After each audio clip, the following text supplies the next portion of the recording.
नमस्कार, राष्ट्रवन न्यूज में आपका स्वागत है। मैं हूं आपके साथ प्रकाश। देश में इस वक्त राष्ट्रपति चुनाव को लेकर चर्चाएं तेज हो गई हैं। ऐसे में सत्ता पक्ष और विपक्ष दोनों ही चुनाव के लिए उम्मीदवारों को तैयार कर रहा है। विपक्ष की तरफ से तो काफ़ी लंबी परिचर्चा के बाद यशवंत सिन्हा के नाम पर बतौर राष्ट्रपति उम्मीदवार मुहर लगा दी गई है। वहीं सत्तारूढ़ दल की तरफ से द्रौपदी मुर्मू के नाम पर बतौर राष्ट्रपति पद के उम्मीदवार के रूप में मुहर लगाई जा चुकी है। हालांकि यह ध्यान हो कि ये पहली बार नहीं है जब मुर्मू का नाम राष्ट्रपति उम्मीदवार के तौर पर सामने आया है। इससे पहले साल 2017 के राष्ट्रपति चुनाव में भी झारखंड के तत्कालीन राज्यपाल यानी कि द्रौपदी मुर्मू के नाम की चर्चा जोरों पर रह चुकी है। हालांकि उस दौरान रामनाथ कोविंद के नाम पर मुहर लगी और उन्हें ही राष्ट्रपति पद के लिए चुना गया। आइए अब हम आपको बताते हैं कि आखिर कौन है मुर्मू और कैसा रहा है अब तक का उनका राजनीतिक सफर। कहते हैं आपका काम ही आपके लिए अच्छे पल लेकर आता है। आपका काम ही है जो आपकी उड़ान को तय करता है। इस बात का सीधा उदाहरण द्रौपदी मुर्मू को जाए तो ये गलत नहीं होगा।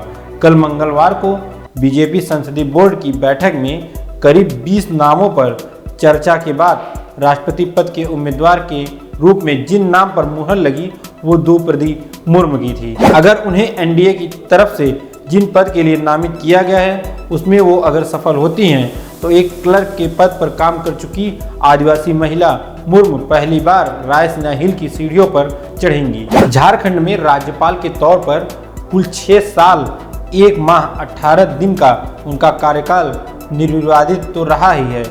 राज्य के प्रथम नागरिक और विश्वविद्यालय की कुलाधिपति के रूप में उनकी पारी यादगार रही है। वर्ष 2017 में भी राष्ट्रपति पद की उम्मीदवार के लिए द्रौपदी मुर्मू के नाम की चर्चा हुई थी। दरअसल पीएम नरेंद्र मोदी चौंकाने वाले सियासी निर्णयों के लिए जाने जाते हैं और ऐसे में निर्विवाद राजनीतिक करियर वाली आदिवासी नेत्री द्रौपदी मुर्मू का नाम आगे आना कतई अप्रत्याशित नहीं माना जाना चाहिए। द्रौपदी मुर्मू के पास राज्यपाल के तौर पर 6 साल से भी ज़्यादा के कार्यकाल का बेहतरीन अनुभव है। ऐसे में संभव है कि उनकी उम्मीदवारी से एनडीए पूरे देश को कई मायनों में प्रतीकात्मक संदेश देने की कोशिश कर सकती है। द्रौपदी मुर्मू का नाम देश में जनजाति समाज के बीच पैठ बनाने की भाजपा की रणनीति का हिस्सा भी हो सकता है।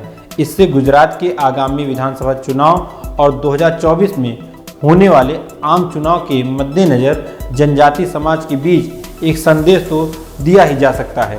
18 मई 2015 को झारखंड की राज्यपाल के रूप में शपथ लेने के पहले द्रौपदी मुर्मू उड़ीसा में 2 बार विधायक और 1 बार राज्य मंत्री के रूप में काम कर चुकी थी। राज्यपाल के तौर पर 5 वर्ष का उनका कार्यकाल 18 मई 2020 को पूरा हो गया था, लेकिन कोरोना के कारण राष्ट्रपति द्वारा नई नियुक्ति नहीं किए जाने के कारण उनके कार्यकाल का स्वतः विस्तार हो गया।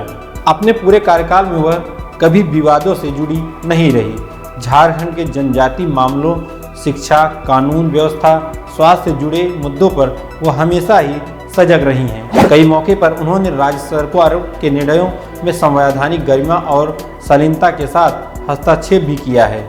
विश्वविद्यालयों की पदेन कुलाधिपति के रूप में उनके कार्यकाल में राज्य की कई विश्वविद्यालयों में कुलपति और प्रतिकुलपति की रिक्त पदों पर नियुक्ति हुई है। विनोबा भावे विश्वविद्यालय के वरिष्ठ शिक्षक प्रोफेसर डॉक्टर शैलेश चंद्र शर्मा याद करते हैं कि उन्होंने राज्य में उच्च शिक्षा से जुड़े मुद्दे पर खुद लोक अदालत लगाई थी, जिसमें विश्वविद्यालय शिक्षकों और कर्मचारियों लगभग 5000 मामलों का निपटारा भी हुआ था।